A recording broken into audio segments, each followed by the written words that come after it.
Germany is calling for a united diplomatic response to Russia after toxicology tests showed that prominent Kremlin critic Alexei Navalny was poisoned with military-grade nerve agent.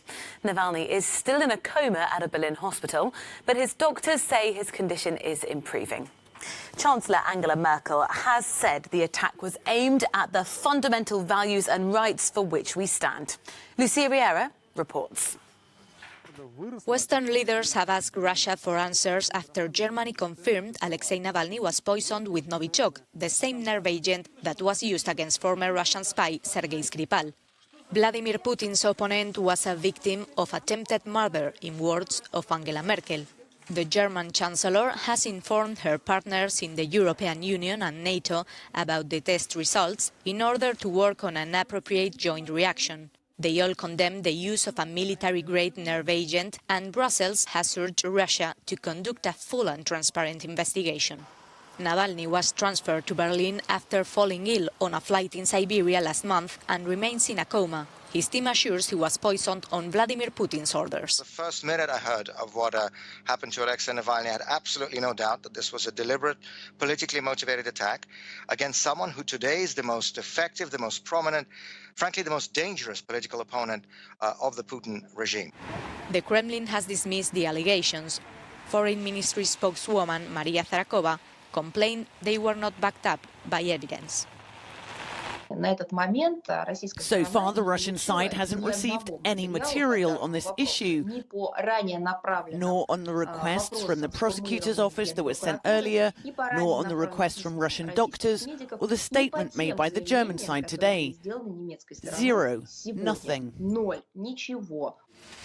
Russia had previously rejected suggestions that Navalny was poisoned by Russian authorities, describing the claims as empty noise. Lucia Riera for Euronews.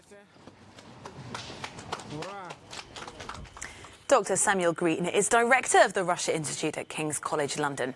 He says the attack on Navalny could be due to a change in Russian politics.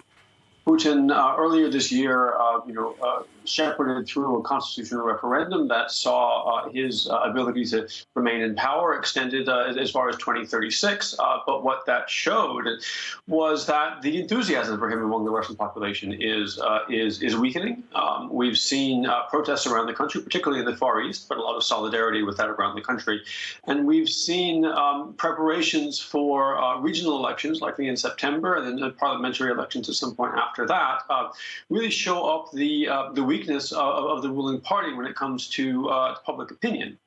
And so Putin, I think, may feel, and some of his handlers may feel, that now is not the time to trifle with the opposition, particularly when they look at events in places like Belarus, where until recently leaders like Lukashenko felt very secure.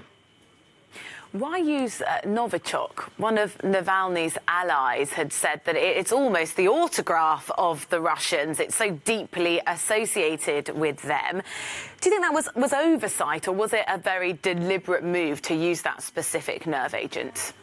That's really hard to say. The logic is not entirely clear to me. It does suggest, if this in fact is what happened, it does suggest that this was calculated to send a message, right? So of course there's the official denials. We've heard from the foreign ministry and others, and the government say it had nothing to do with this, and that this is all fake news from Germany and from the West. But you're right. It does suggest that.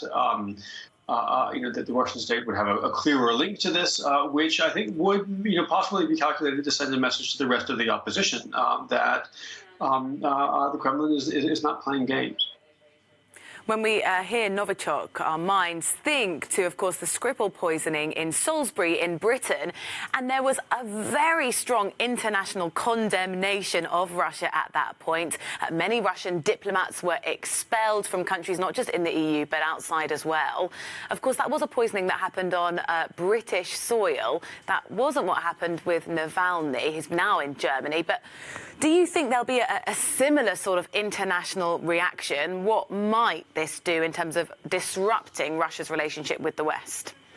Well, Berlin obviously seems to be taking this very seriously, and obviously it's taking the case to Brussels, both to the EU and to NATO, and it will be trying to rally some kind of a response. But you're right; this will appear to many European leaders and many NATO leaders as a less brazen attack because it did not occur on foreign soil. It did not occur in Europe itself.